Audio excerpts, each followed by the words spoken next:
Yes, it's Dominic Toretto versus Family. Hey everyone, welcome to another review. Here's my review for the movie The Fate and the Furious. Yes, the 8th installment of the Fast and the Furious movies. Yes, this movie stars the entire Fast and the Furious cast, with the exception of Paul Walker. Rest in peace, Paul Walker. But yeah, this movie stars Vin Diesel, Dwayne "The Rock" Johnson, Jason Statham, Kurt Russell, Michelle Rodriguez, Ludacris and Tyrese, the whole gang and stuff. And there's also a new rendition with Charlize Theron as the villain. And this movie is directed by F. Gary Gray, who gave us movies like Straight Outta Compton and The Negotiator and Friday and stuff. And now, yes, he is now doing a Fast and the Furious movie, which is weird. But when I found out James Wan was doing Furious 7, I'm like, wow, I guess any director can do a Fast and the Furious movie now, because James Wan's a horror movie director. Why is he doing a Fast and the Furious film? And that's why I always thought with F. Gary Gray, he always makes these either compelling dramas or intense thrillers. But now he's doing a silly, goofy action movie like a Fast and the Furious movie. Alright, yeah, the story of The Fate and the Furious, The Fast and the Furious 8, the story of this movie is, as you all saw from the trailers, this is about Dominic Toretto, and he's gone rogue and stuff. Yes, Charlize Theron has something on him, and now he's turning against his family, doing all these dirty deeds, and of course the entire family have to work together to defeat Dominic Toretto and Charlize Theron, and try to bring Dom back to the good side, and this time they have Jason Statham, so yeah, the villain from the previous Fast and Furious movie is now joining the good side to take down Toretto and Charlize Theron and stop their evil plan and shit like that. And right when I saw the trailer for The Fate and the Furious, I thought this idea, this story, this premise sounded absolutely absurd. Like, oh my god, now they're making Dominic Toretto the bad guy. It was like when I saw the fucking Transformers trailer. They're making Optimus Prime the bad guy. Okay, that is like an idea for a TV show when they run out of an idea for a story. They just ran out of ideas, so they're just like, you know what? Let's put the main character as the villain. Why not? That sounds awesome, right? Alright, yeah, I was really nervous doing this review because after I saw this movie, I already knew what rating I was going to give this movie. I knew exactly all the issues I had with it. But I was nervous because I know there is this die-hard fan base for Fast and the Furious. And yeah, I was nervous doing my Power Rangers review and my Kong Skull Island because those movies were loved by people, fans of King Kong and fans of Power Rangers and stuff, and I kind of was pretty negative on them. Even though I didn't really hate those movies, I was pretty negative on them. But Fast and the Furious has this huge fan base, and if you bash a Fast and the Furious movie, people will freaking gut you, man. They will freaking bash the shit out of you. They will wish you dead and all that shit, because that is how strong the fan base for Fast and the Furious. So I don't want to go too negative, but I kind of have to, because The Fate and the Furious, in my opinion, is not a very good movie. No, I did not like this movie. It is a stupid, ridiculous, absurd, overabundant CGI mess of a film. I didn't think this movie was very good.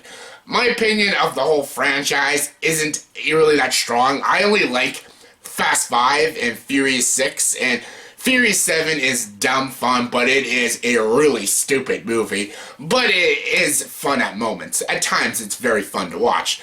But Fast 5 and Fast Furious 6 were kind of the dumb fun that I usually like. But the other Fast and Furious movies were just awful movies. The first one it had some good things in it, like Paul Walker was really great in the film, and it was like Point Break with cars, but it was also kind of stupid and cheesy. The sequels were all god-awful movies, especially Tokyo Drift.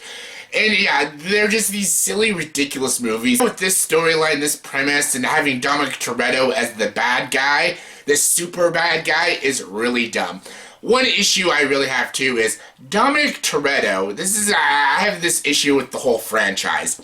Dominic Toretto is not a superhero. He is not a police officer. He's not a specially trained operative, this agent or anything.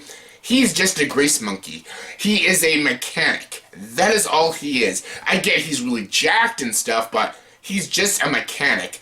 There's no reason why he can do all these amazing things. Jump off cars, lift fucking cars up and stuff, beat the shit out of Dwayne "The Rock" Johnson, and all that stuff. Even when they're all fighting Toretto in this movie, There's no reason why they can't beat him. Like, Dominic Toretto does not have special training. Why is he this badass guy? I don't understand. I get he's buff and stuff, and he's a big dude, and he's probably really strong, but he's not that strong. He's not stronger than Dwayne Johnson. Dwayne Johnson is bigger than him, and he's an actual agent who has training and stuff.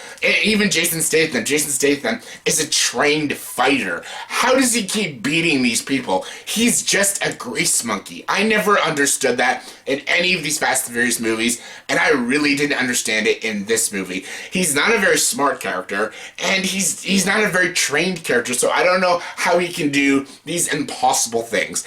And he does it all in this movie. He does some really silly shit in this movie. I'm like, how does he know how to do that? He's just a mechanic. But, of course, you know, it's Fast and the Furious. And there's there's action stunts in this movie. Some are very fun to watch, but some are just absurd. They're just ridiculous. They were hilarious to watch in, like, Fast 5 and Furious 6, and even Furious 7. I'm like, okay, this is dumb, but it's pretty fun to watch. Sometimes, in this movie, there's some moments like that, but then there's other moments you're like, okay, come on. The physics of the scene, it just makes no sense. Like, that is fucking impossible. Like, you gotta be shitting me. There's so many scenes in this movie, I'm like, oh, come on. And yeah, the predictability also is really strong. Every scene you can predict what's gonna happen. You know exactly how this movie's gonna end as well. As soon as the movie begins, you're like, I bet it's gonna end like that, and it's exactly how it ends. Again, there's a few couple cool, fun action scenes. There's a prison scene with Jason Statham and Dwayne Johnson. Very awesome. That was a pretty fucking cool scene. Even the scene with the submarine, it's as dumb as it is. That's kind of the dumb fun I like. You know, the submarine coming out, them, their cars and stuff. Really stupid scene, but it's kind of dumb fun. Like, that is like that 80s cheese that I like Commando kind of cheese. But some things in this movie, I'm just like, okay. But now we're getting past stupid. Now we're just getting absolutely ridiculous. And again, there's CGI in this movie, and I don't understand why they went really far with the CGI. Why didn't they just get real cars? Like in the Blues Brothers, that car chase and all those cars piling up are real cars. But in this one, it's all these CGI cars running in together, and it's so obvious, and it's very ugly looking and stuff, and yeah. And again, Charlize Theron's in this movie. She's not very good. She's not a very interesting villain. And again, the story with Dom turning on the whole crew and stuff, it's really dumb. It's really silly. It's not well directed. It's not even very well written and stuff. And the performances aren't very good. They don't have Paul Walker, so they don't have a strong actor to carry these movies. Because Paul Walker, as Brian, was a great character, but also Paul Walker could act. He was a good actor, so at least this franchise had a good actor carrying these movies. Now there's no Paul Walker, so they have, like, no talented people. And Charlize Theron's a good actress, but she's just not good in this movie. Same with Kurt Russell. Kurt Russell's fun to watch, but he's barely in the movie. Dwayne Johnson, I thank God he's the saving grace, because Dwayne Johnson, as the character Hobbs, is like the best character in all these movies, and he was great. I love watching Dwayne Johnson kick some ass, and his character's awesome, and of course, his prison scene was freaking awesome. Even Jason Statham was kind of fun to watch. I'm a hit and miss when it comes to Jason Statham, but he was even fun to watch. Vin Diesel has never been a good actor. The only roles he's good in is roles he barely says anything in, like the Iron Giant or Groot and stuff. When he actually has to carry a movie, he's never very good. And in this movie, he has to be a villain, and he's not very intimidating as a villain, and he's not very badass in this movie. Again, there are some scenes that are kind of cool to watch and stuff, and there's a few moments that I did like, and some scenes got a chuckle out of me, but this movie has no Paul Walker, so it has no good acting in this movie, with the exception maybe of Dwayne Johnson. And the action, they're always silly and over the top and fun to watch in all these movies, but they were less fun in this movie for some reason. They just got too silly for me. They got a little too cartoony for my taste. And that is why I really didn't like this movie. And I did not like this premise and this story. I thought that was such a dumb idea for a story. Dominic Toretto is a bad guy. That is so dumb. And the movie doesn't even use it well. I thought they would maybe bring a unique taste to that sort of story, but They didn't. It was so predictable, so cliched, and it was not well executed, and I really didn't like it. And F. Gary Gray is a very good director, and I love his movies, but I don't think he was the right choice for this movie. I didn't think the action scenes, a couple were fun, but a couple of them were just way too over the top for me, and a little too cartoony for my taste. Again, I love silly action movies, but this was a little too silly for me, so yeah. F. Gary Gray was the wrong choice, and the writing was atrocious. I couldn't get invested with any of these characters except for Dwayne Johnson. I didn't absolutely hate this movie, but I really did not like it. I'm not a big Fast and Furious fan, but if I can get some cool, fun action scenes and have a fun time, then I could maybe give it a positive grade.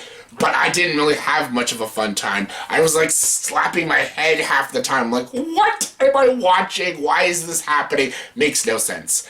So yeah, The Fate and the Furious, I was not a fan of this movie. Some people might hate me for it, that's fine. If you like this movie, you go see this movie and you still love it, that's fine. It's fine. You can love it, that's fine. That's called taste. If you have different tastes than me, that's fine. Everyone has different opinions. And my opinion of this movie is not very good. But if you like it, that's fine. You go ahead, like it. That's so fine. That's fine. It's called taste. It's called opinion. Go watch it. For me, though, I just didn't like it very much. I didn't hate it, but I particularly didn't really like it. So, on a scale of 1 to 10, I'll give the movie The Fate and the Furious a 5.3 out of 10. So, yeah, I really hope these movies stop now. I know they're just going to go even more over the top. I'm still waiting for them to go Fast and the Furious in space. That will be the day. But still, I wasn't a fan of this movie, and I hope this franchise ends right now. It won't, but I hope it does. So yeah, that was my review for the movie The Fate and the Furious. So in the comment section below, please tell me, what is your favorite Fast and the Furious movie? My favorite is Fast 5, but what is your favorite? Comment below, let me know. And as always for this video, please like, subscribe to this channel, and join the dark side.